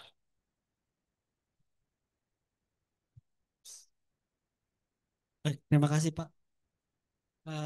Kami buka kembali pertanyaan dari. Oh, stop dulu, baik. Kami persilakan Bapak Bapak Winardi untuk dapat memberikan penjelasan dari 6 pertanyaan dari para hadirin sekalian. Waktu dan tempat kami persilakan. Baik, makasih Bapak Ibu sekalian atas pertanyaannya. Yang pertama dari Mas Surya tadi ya, Mas Surya tadi terkait si Inas ya dan percepatan ya penerbitan IUKI KIT ini. Untuk verifikasi si Inas, ini nanti di Direktorat KUI sama Biro Hukum nanti kami akan koordinasikan seperti apa namanya pelimpahan kewenangan ke BP untuk melakukan verifikasi penerbitan UI maupun IUKI. Ini sama dengan di KEK juga sama seperti apa. Nanti kami koordinasikan dengan Direktorat KUI. Untuk KI Samara Pak Stephen Lim Pak ya. Ya memang ini kami perlu percepatan Pak. Tadi sudah 20 hektar, 10 hektar sudah terbangun Pak ya. Oh ya, jadi ya ya berarti prakteknya masih seperti dengan perusahaan industri biasa di luar kawasan Pak ya. Jadi masing-masing mengurus AMDAL Pak ya. Ya, mudah-mudahan apa namanya setelah ini terbit itu bisa apa namanya tenan yang akan masuk itu tidak perlu AMDAL Pak ya, cukup RKLP rinci. Jadi beberapa kemudahan yang bisa apa namanya diperoleh oleh calon investor. Baik Pak, kami apa namanya segera percepat permen ini. Kemudian Pak Stanley tadi opsi ya, opsinya memang ini memang opsi ya, tidak semuanya Pak ya. Bisa dipilih. Nah tadi benar kata Pak Stanley, jadi yang Batam bisa pakai yang 3 ya, karena dia berada di KPPP atau di KEK ya Pak Stanley ya. Jadi ketika dia berada di KPPP, dia boleh apa namanya di bawah 50 hektar dengan tema apapun ya. Tapi khusus di KEK dan di eh, KPBB ya. Sementara di luar itu harus tadi apa namanya tematik, kemudian KPI-nya terbatas kurang dari 50 hektar. Jadi kami batasi. Nah, kemudian kenapa rekomnya banyak? Karena ini kami batasi dan kami harus selektif sehingga tidak apa namanya tidak banyak yang mengajukan gitu Pak, khususnya di luar Batam, di luar KIK dan KPBP. Kecuali dia tematik, nah mungkin kami akan dan kami juga harus melihat dulu apa namanya tadi rantai nilainya, supply chain-nya dan seterusnya apakah sejenis atau enggak. Nah, itu kita nilai dulu sehingga perlu ada rekomendasi dari eh, Dirjen sebelum apa namanya mengajukan apa namanya persyaratan ya ke si Inas. Em, Selanjutnya, kemudian terkait dengan kawasan pergudangan ini tidak termasuk Pak. Tapi kalau di dalam kawasan industri tersebut ada 20% gudangan dari 20 hektar itu masih memungkinkan, Pak. Berarti 20 hektar, berarti 70%-nya adalah kafling industri, Pak. Selebihnya 10% ruang terbuka hijau, 20% infrastruktur dan area komersil. Kemudian KPI di bawah 50 hektar, 1 hektar berarti tidak masuk, Pak. Jadi tadi kami batasi batas bawah 20 hektar, Pak. Untuk yang apa namanya opsi kedua, KPI di bawah 50 hektar, minimal 20 hektar, Pak. Kemudian di kota tersebut atau di kabupaten tersebut belum ada kawasan industri. Dan KBLI 68130 seharusnya memang sudah masuk, Pak. Harusnya bisa ya, Pak. Ya bisa.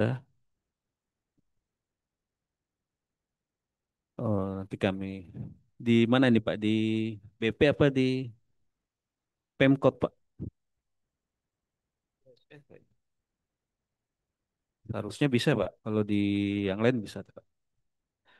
Kemudian nanti bisa konsultasi ke tim kami, Pak. Nanti kami kasih kontaknya. Kemudian Pak Ayu terkait pasal 12 tadi sudah kita apa namanya perbaiki bahwa dia adalah perusahaan kawasan industri. Kemudian diskresi untuk kawasan industri existing seperti yang list tadi. Ini betul Pak Ayung, ini kami coba lihat lagi persyaratan-persyaratan yang kira-kira tidak memungkinkan untuk dipenuhi oleh pengelola kawasan industri, misalnya IPAL ya karena sudah terlanjur terbangun, eh, apalagi ya persyaratan lainnya seperti apa nanti kami lihat lagi Pak Ayung untuk yang apa namanya diskresinya. Apakah dibedakan dengan 3 opsi tadi? Nah, kami pertimbangkan. Mungkin ada pasal peralihan berikutnya, ayat berikutnya untuk Pak. Terima kasih Pak Yung atas masukannya. Dirjen ada yang ingin tambahkan Pak Dirjen?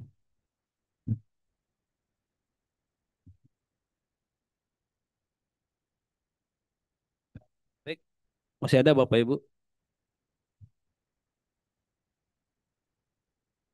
Mohon izin Pak Win tadi konfirmasi Pak dari teman KWI bahwa untuk Pak Surya Pak dari teman KWI untuk PP Batam sudah dapat sudah kewenangan untuk Vertex sudah diberikan kembali Pak katanya dari teman KWI.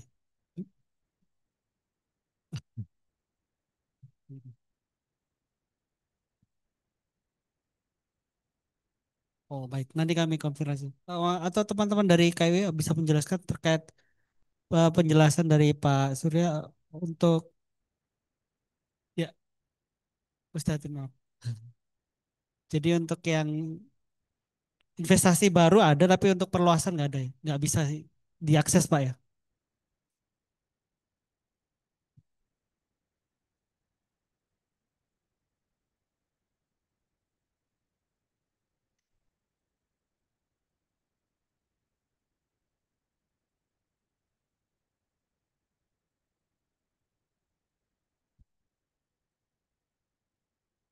Silakan Bapak Ibu kalau masih ada masukan.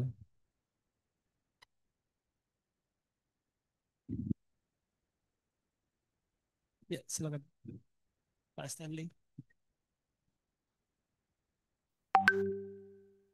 Dari izin Pak, cuma saya make sure tadi lihat dari slide gitu ya, yang C tadi itu kan judulnya adalah prioritas nasional. Ya, baru persyaratannya dibatasin kurang dari 50 hektar, hanya boleh dikembangkan di KEK dan KPPB gitu ya. Persyaratannya cuma 2, rekomendasi dari KEK BP Batam ataupun dan rekomendasi dari Dirjen dalam hal ini gitu ya. Nah, ini yang menjadi keraguan itu apakah ada definisi gitu ya prioritas nasional itu maksudnya apa gitu ya. Apakah maksudnya harus yang PSN doang yang bisa mengajukan ini ataupun semua kawasan industri yang kurang dari 50 hektar ataupun kurang dari 20 hektar tetap bisa mengajukan asal dapat 2 rekomendasi tersebut. Mohon diperjelas gitu aja.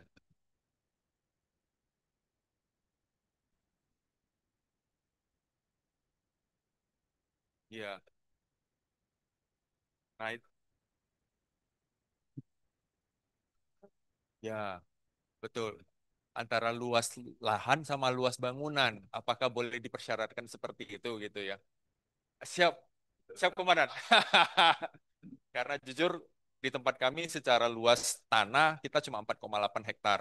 Tapi kalau luas bangunan 12 hektar kami. Dan ini lagi bertambah, mungkin sampai 20 hektar nanti luas bangunannya.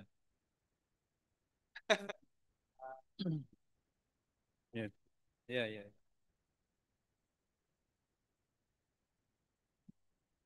Ya, Kosong belum teralokasikan itu paling kurang dari 100 hektar sekarang. Sedangkan investasi kan akan tetap ngejar masuk dan ketentuannya juga ngejarnya harusnya investasi itu memang kami arahkan untuk ke kawasan industri. Jangan dia minta alokasi baru gitu. Nah, tambah pusing kepala soalnya kalau minta alokasi ya, ya Bu ya. Ngurang-ngurangin pusing kita sebenarnya oper pusing ke teman-teman HKI. ya. Jadi Pak Stanley, jadi yang dimaksud prioritas nasional di sini bukan PSN ya, tapi yang berlokasi di KEK atau di KPBB. Ya. Lagi. Itu tadi KEK atau KPBBB? KEK atau KPBBB nih? Apakah di dalam KI nanti, di dalam KEK boleh ada KI? Kalau lihat bacanya begitu berarti di dalam Boleh, KEK boleh ada KI. boleh, boleh. Bukannya itu kalau biasanya KEK itu memang udah ada KI-nya sendiri yang menguasai itu. Ya. Jadi dia ada beberapa pola untuk KEK dan KI ini ya. Jadi ada yang kawasan industri dulu terus menjadi KEK ya. Ini kan contohnya banyak, Simangke, Kendal, JP gitu ya. Dan ada juga KEK, kawasan industri, sebagian jadi KEK. Nah ini akan ada usulan seperti itu. Jadi dalam proses persetujuan, jadi nanti dia sudah kawasan industri 5.000 hektar misalnya, terus dia mengajukan 500 hektar KEK. Jadi KEK-nya lebih lebih kecil dibandingkan dengan kawasan industrinya. Nah kemudian yang eh, boleh juga di setiap kawasan KEK itu boleh terdapat beberapa KI gitu ya. Dalam satu KEK boleh terdapat beberapa kawasan industri. Kalau secara regulasi ya, artinya nanti UK-nya akan diterbitkan oleh administrator KEK.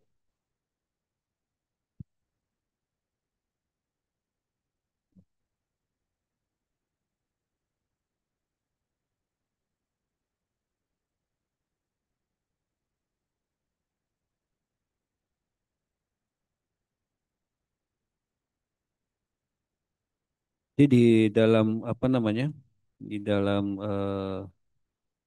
PP 5 ya, apa namanya administrator KEK itu apa namanya mempunyai kewenangan untuk menerbitkan izin usaha industri maupun izin usaha kawasan industri ya. Walaupun secara apa namanya secara implementasi itu belum mulus seperti yang kita harapkan.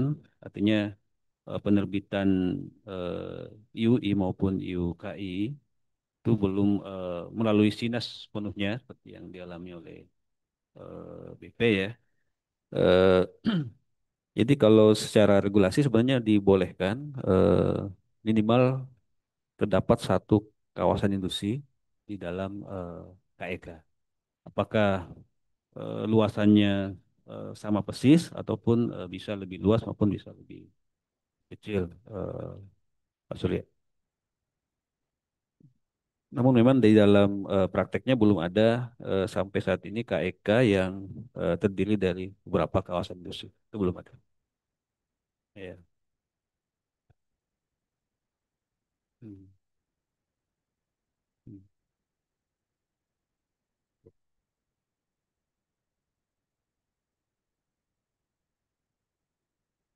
Ya.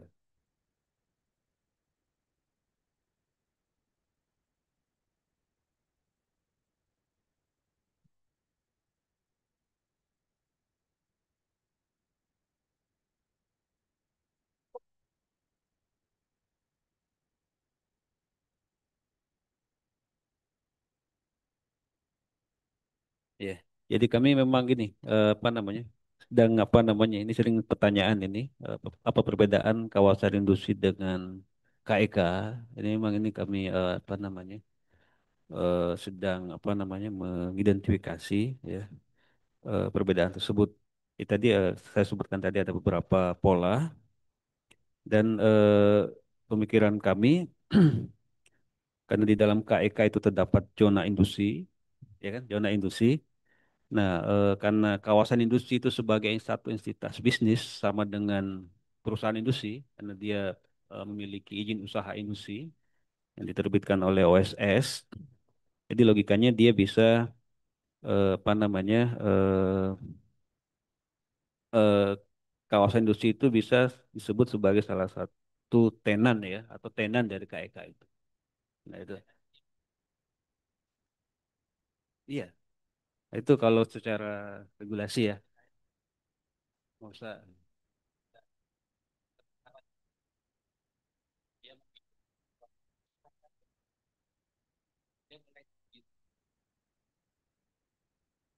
Kalau regulasi boleh.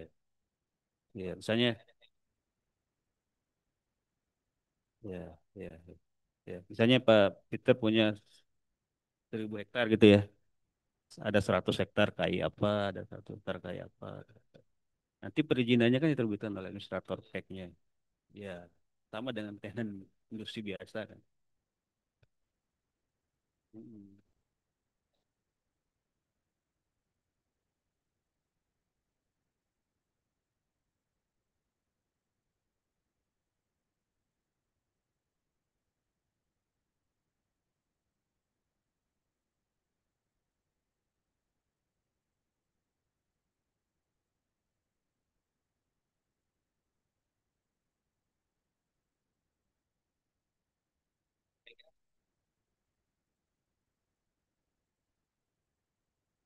Ya. Sebenarnya administrator CAC-nya itu fungsinya kan mirip dengan PTSP ya, apa namanya ya, menerbitkan izin ya, atau sektor kalau PMA ya di pusat dengan BKPM. Jadi lebih ke situ Pak. Hmm. Beda dengan kawasan industri. Kalau kawasan industri kan dia bukan penerbit izin, ya kan? Dia sebagai pelaku usaha kawasan industri. Dia memiliki izin. Kalau administrator CAC dia tidak memiliki izin, tapi dia ditetapkan oleh eh, peraturan pemerintah. Itu bedanya. Nah, kalau ya Pak Stanley tadi terkait dengan luas berapa tadi Pak? 4 hektar Pak ya. Dan bertingkat menjadi 12 hektar. Nah, itu mungkin bisa masuk ke kawasan industri digital Pak ya. Tematik ya. Nah, itu. Nah, itu nanti mohon dibantu Pak Stanley. Eh, Tematik kami ada lampiran dari permen ini terkait apa tadi tematik tadi. Digital itu yang dimaksud apa saja? Nanti Pak Stanley bisa dikasih kasih masukan digital seperti apa? Atau mungkin dari Bapak Ibu ada usulan tematik lain, misalnya tematik apa gitu ya, dimasukkan di sini eh, masih terbuka apa namanya opsi selama belum dilakukan harmonisasi. Mungkin dalam sebulan ini Pak Dirjen. Ya, makasih Pak Direktur Pak Winardi. Jadi mungkin ini fungsinya event ini Pak ya. Jadi kan ada, saya nggak tahu teksnya udah di share apa memang nggak di share ya? Oh ke HKI. Nah ini juga kalau karena memang mitranya HKI gitu ya. Jadi kami harapkan memang nanti secara internal ini Pak Peter, Pak Maruf ini bisa dikomunikasikan nih secara teks. Jadi kami juga apa mengharapkan HKI juga bisa tidak hanya memberikan masukan secara lisan, tapi juga secara teks juga bisa masuk, Pak. Kalau tadi pertanyaan mengenai apa yang dimaksud dengan digital gitu ya, ini sebenarnya juga secara draft sebenarnya udah ada nih, Pak. Apa rincian-rinciannya, terjemahan-terjemahannya, definisinya sudah ada di situ. Cuman memang makanya event ini untuk menguji sebenarnya, apakah ini bisa berjalan apa enggak gitu dalam pelaksanaannya. Kami juga sebenarnya ingin segera ini bisa di masukkan dalam lembaga negara atau bisa di efektif dipergunakan, tapi memang jangan sampai lupa juga kita harus juga bisa memastikan peraturan ini memang efektif gitu. Jangan sampai malah persulit gitu ya. Atau malah nggak bisa dimanfaatkan. Makanya juga sekali lagi mungkin melalui pertemuan kali ini kalau ada masukan-masukan tadi ya, tadi yang masalah luas lahan dan compare dengan versus luas bangunan itu juga jadi masukan penting. Apakah dipindahkan ke kawasan industri tertentu, kawasan tematik ataupun masuk ke tadi yang opsi C tadi. Nah itu kan nanti dilihat. Eh, Karena biasanya kan percepatan perkembangan di lapangan lebih cepat dibandingkan regulasinya. Nah itu mungkin juga masukan dari Bapak Ibu sekalian juga bisa sangat ditunggu gitu Pak. Nah itu melalui HKI Pak. Kalau mungkin secara umum gini kan susah nih Pak ya. Kita coba terjemahkan. Bisa jadi bias di kitanya ya. Karena kita juga tidak tahu secara praktek lapangan ya Pak Surya ya. Makanya tadi mungkin bisa diterjemahkan lebih lanjut dari Pak Peter atau Pak Ma'ruf sehingga lebih precise Pak. Jadi mudah-mudahan kalau bulan depan bisa selesai nih permenpringnya langsung bisa dimanfaatkan dan efektif, tidak menghambat. Terima kasih nih Pak.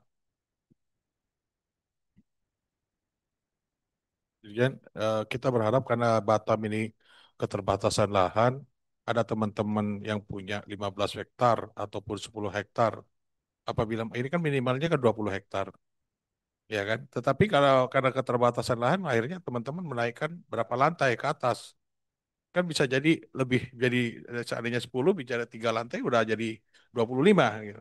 Jadi itu maksud saya Pak Dirjen, supaya ada dalam hal ini dimasukin poin-poin yang kita lebih fleksibel itu. Kira-kira demikian. Kalau Pak Peter? Saya rasa sih mungkin ya itu mungkin nanti yang apa harus disesuaikan dengan kebutuhannya, kayak seperti kan Satnusa kan kita tahu jelas-jelas bahwa industri dan industrinya itu juga industri yang sangat apa em, diperlukan saat ini, ya kan, dan dengan statusnya yang bukan kawasan industri jadinya serba susah buat itu. Jadi mungkin ya bisa dilihatnya, mungkin bisa di reviewnya per apa kebutuhan gitu loh, ya kan gitu. Ya, saya rasa sih mungkin yang selainnya itu saat ini kalau di Pulau Batam itu yang masih pending itu udah di atas 20 semua ya, gitu ya, gitu. Termasuk di Sigma ya, ya. Sigma kalau oh, jadi oke, ya, lima. Jadi tetap udah di atas 50 kan jadinya kan? Ya. Oh, ada rusun BP. Oh. Jadi kalau dipotongnya rusun BP kurang dari 50 gitu.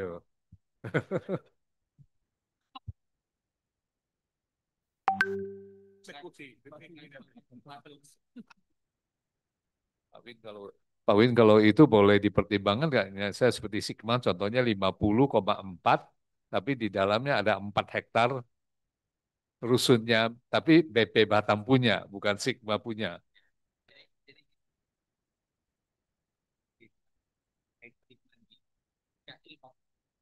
Sekian hektar ya. Ah, terus BP sama PU bangun rumah susun. Begitu udah selesai dibangun, tanahnya diambil lagi sama BP.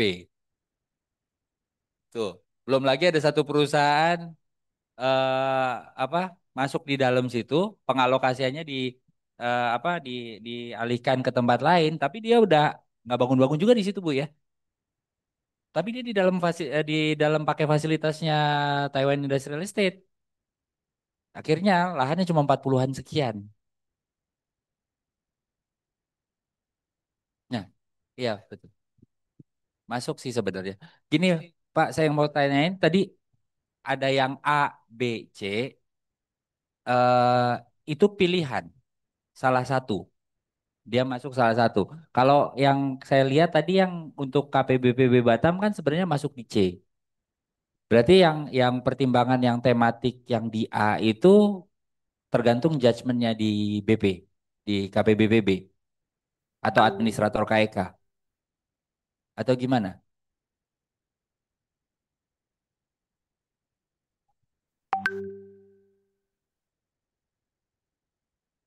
Pilihan C tadi nggak perlu tematik ya. Ya, jadi boleh apa saja yang penting di KPWP dan di KEK. Nah, yang ada batasan 20 hektar tadi di dalam rancangan ini itu hanya di opsi 2, yaitu di KPI di bawah 50 hektar, minimal 20 hektar. Sementara untuk yang tematik tertentu itu kami eh, tidak batasi 20 hektar, di C juga tidak. Jadi yang Citra Buana tadi yang di bawah 20 berdasarkan rancangan ini masih eh, bisa mengajukan, eh, termasuk yang tadi Ibu tadi ya, kurang dari 50 hektar. Nah, kecuali yang B ini Pak, kita batasi 20 hektar. Itu ada kelengkapannya surat keterangan administrator KEK. Nah, kira-kira saya nggak kebayang nih surat keterangannya mau kayak gimana ini nanti. Ada Apakah lampirannya. kalau di kita kan ada di BP Batam ada PL, pengalokasian lahan. Apakah itu saja cukup? Itu surat keterangannya dan terus ada NIB-nya, KBLI-nya dia kawasan industri gitu ya.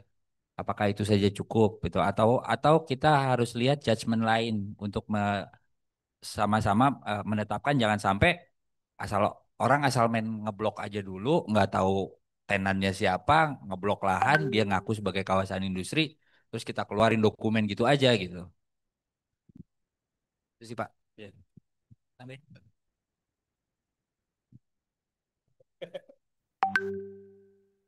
Baik, Mas Surya, nanti kita koordinasi ya. Eh, izin Pak Dir, mungkin terkait kepada normanya Pak, pada norma pasal 3 itu, apakah kemudian yang kawasan industri yang berada di KPBPB, maka dia menjadi otomatis pada norma itu, apakah dia dihidupkan seperti opsi-opsi ini gitu Pak, sehingga eh, pada kaitan pengajuan nanti tidak terjadi dispute, kebingungan Pak. Dia atau pada normanya. Karena kalau normanya tidak ada dan atau, maka kemudian nanti kan jadi dispute Pak, pemahaman pada norma itu. Itu mungkin yang menjadi kendala. Padahal tapi kalau menurut kami melihat dari narasi pasal 3 ini bahwa kawasan industri yang berada di KPBPB serta-merta tidak ditentukan pada jumlah luasnya dan dia dapat mengajukan sesuai dengan persyaratan yang ditetapkan. Mungkin itu Pak yang menjadi dispute atas pemahaman norma ini. Dari sisi normanya apakah dia dihidupkan? Kemudian dalam kaitan sustainability pada kegiatan investasi Pak di kawasan bebas ini, di kawasan bebas Batam pada dasarnya, em, apakah mungkin seperti yang dilakukan oleh OSS Pak, sehingga pada kawasan industri pada yang sudah existing dari tahun tertentu dihitung secara teknikal, kemudian diberikan grandfather clause. Grandfather clause bahwa dia tidak perlu memenuhi ketentuan-ketentuan administrasi tadi dan dia langsung bisa diberikan IUK. Ada grandfather clause, Pak, atas kegiatannya yang sudah berlangsung dari sekian waktu. Katakanlah ada rentang di 10 sampai 20 tahun dia sudah beraktivitas, maka ada grandfather clause. Dia tidak perlu mengajukan lagi, maka dicatatkan dia memiliki IUQ. Ini untuk percepatan dalam konteks kegiatan ini bisa disegerakan, Pak. Karena menurut pemahaman kami dan pengamatan kami, pada saat investor akan masuk, itu kendala dengan teman-teman di kawasan. Pada saat investornya akan menanyakan nih Pak, di kawasan juga UPLKL-nya nggak terbit. Sehingga mereka mendorong si investornya yang untuk melakukan UPLKL. Padahal mereka udah berada di dalam kawasan. Nah ini kecepatan-kecepatan ini di lapangan sulit disegerakan gitu Pak. Sehingga kalau kami melihat dari posisi rekan-rekan kawasan industri yang kawasannya di bawah 50 kemudian sudah beraktivitas, kami applied dalam konteks kecepatan kita menjawab tantangan global Pak, karena Batam selalu dalam tiap waktu kami dikunjungi Pak, ini ketertarikan Batam dari situasi global pasar yang dicanangkan Mr. Trump itu, sehingga Batam itu sangat menarik banget, Pak. Ini kecepatan teman-teman industri di kawasan, padahal kami mendorong mereka untuk masuk di kawasan industri. Nah, mereka pada saat investornya masuk tetap disuruh ngurus UPUKL. Dan itu terus terang Pak, mereka nggak happy. Dan itu yang menjadi kendala kita melakukan kecepatan menangkap peluang kaitan untuk pertumbuhan ekonomi di kawasan bebas, Pak. Kalau kami boleh mengelaborasi ini ada dengan konteks grandfather clause, Pak. Jadi teman-teman ini tinggal diukur data-datanya semua, kemudian penyiapan data-data lahannya, penyiapan data-data kegiatannya, sehingga mereka langsung dianggap telah terpenuhi gitu. Izin Pak Dirjen, itu jadi tambahan dari kami Pak, selaku pengelola di sini, itu yang kami hadapi dari waktu ke waktu. Terima kasih Pak.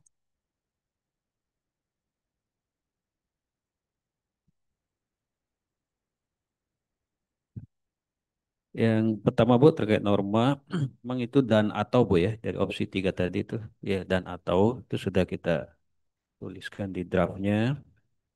Jadi bisa dua Bu ya, memenuhi kriteria. Misalnya dia tematik sekaligus di Batam itu ya, bisa kaji. Ya Pak Stanley tadi itu bisa dua-duanya.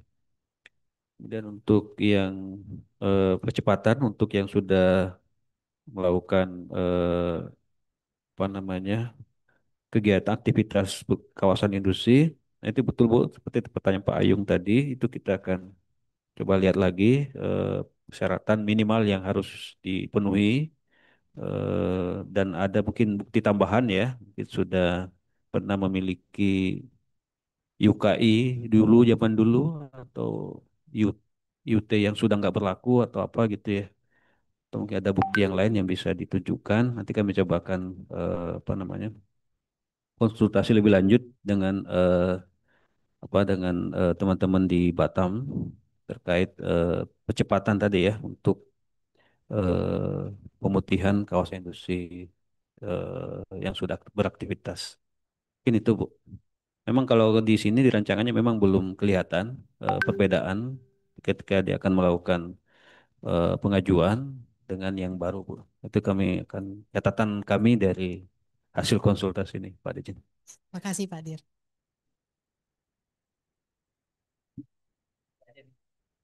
Teknis saja sedikit. Itu kan tadi ada pasal peralihan yang beroperasi sejak 2015 ya. Begitu nanti ini sudah disahkan, berarti kan otomatis dia sudah bisa majuin. Kalau dia pakai opsi C, dia akan pakai salah satu opsi atau langsung diputihin di pasal peralihan itu. Ya, itu Pak, izin Pak. Kalau dilakukan grandfather clause, kemudian nanti rekomendasinya dari pengelola arti katakan mungkin himpunan HKI-nya Pak, sehingga dia yang mengatur keanggotaan data yang terseluruh, sehingga kalau dimungkinkan mereka langsung dapat grandfather clause, jadi pemutihan yang disegerakan izin Pak Dirjen. Sehingga kalau percepatan investasi masuk, kemudian ada kan investasinya cukup besar, sedang, menengah Pak. Kadang-kadang teman-teman yang di kawasan menengah ini, kalau dia kecil terus dia harus ngurus UPL UKL Pak, agak lumayan berkeluh kesah, dan akhirnya mereka ada beberapa sih yang akhirnya tutup Pak, nggak jadi bekerja. Nah itu yang karena teman-teman yang di bawah 20 ini rata-rata yang ditangkap kan bukan yang gede juga Pak. Nah tapi dia menjadi subkon kepada kegiatan yang besar. Nah ini yang kami rasa supaya banyak yang kita peroleh Pak di sini. Kalau kawasan industri ini kita mampu berikan mereka ruang untuk diadministrasikan lebih tepat gitu Pak, dengan kekuatan regulasi yang ada. Terima kasih Pak.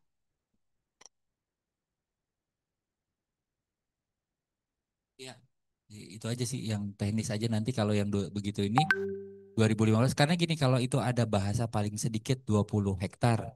Tadi kan ada case juga yang di bawah 20 hektar tapi dia udah beroperasi lama gitu. Apakah itu mau ditambah? Kalau yang 20 hektar kan tadi yang wali kota ya, atau kabupaten. Kalau memang nanti yang opsi C itu eh, ada ya, yang mungkin yang 20 hektar ini bisa diabaikan. Jadi kalau memang nanti itu kita kita mungkin duduk bareng masalah surat keterangan itu, supaya nanti begitu udah diundangkan Pak Steven udah bisa meluncur nih dokumennya.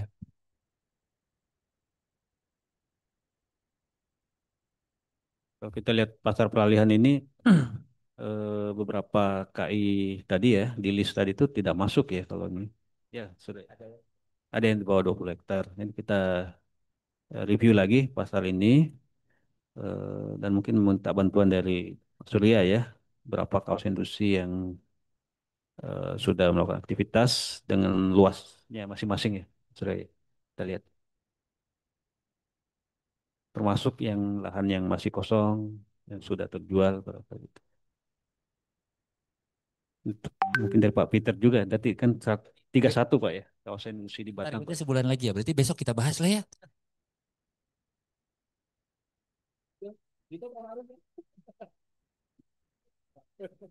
Ya, saya kira tentu pasti ada banyak pertanyaan lagi. Silakan saja disampaikan tempatnya Pak Winardi, Pak Direktur Perwakilan Industri. Saya kira masih terbuka. Tapi nitip nih Pak Peter, Pak Ruf, ada jangka waktu Pak, sehingga nanti juga jangan terlalu lama juga masukannya, sehingga nanti kita bisa terus dorong ini supaya dalam proses harmonisasinya bisa segera dan bisa terbitkan. Jadi sekali lagi, ini terima kasih banyak atas masukan Bapak Ibu sekalian, catatan-catatannya. Memang banyak kekurangan, saya kira ketidakjelasan juga mungkin ada di beberapa ya, beberapa pasal, beberapa kalimat. Perbaikan juga tadi, masukan tadi ya, perusahaan industri Pak Ayung ya. Harusnya kawasan industri juga berapa dalam kesalahan pengetikan ataupun bahkan kejelasan tadi juga masih ada timbul. Saya kira ini memang tujuannya Pak ya, Pak Ma'ruf, tujuan dari pertemuan ini. Terus juga mungkin juga saya kira nanti ada pembahasan lagi yang lain terkait dengan peraturan rancangan peraturan menteri lainnya. Jadi selain yang tematik juga ada standar ya, standar kawasan industri, juga standar kawasan lingkungan ya. Ada beberapa yang akan coba kita targetkan, mungkin tidak sampai akhir tahun, mudah-mudahan bisa selesai, tapi dalam waktu beberapa bulan ke depan. Jadi pertemuan kali ini mungkin untuk tematik ini, untuk kawasan industri tertentu nanti ada lanjutannya, walaupun mungkin nanti bentuknya atau tempatnya tidak di Batam lagi Pak, mungkin di beberapa tempat lain. Nanti ada virtualnya, tapi juga ada offline-nya. Jadi, tapi tetap kami minta masukan dari teman-teman di HKI, bisa kasih penyempurnaan-penyempurnaan beriringan dengan kecepatan kita untuk menyelesaikan Pak ya. Dari sisi litigasinya atau regulasi untuk penerbitan. Mungkin demikian ya Pak Maruf, mau sampaikan sesuatu? Pak Peter. Kami kembalikan ke MC, silakan.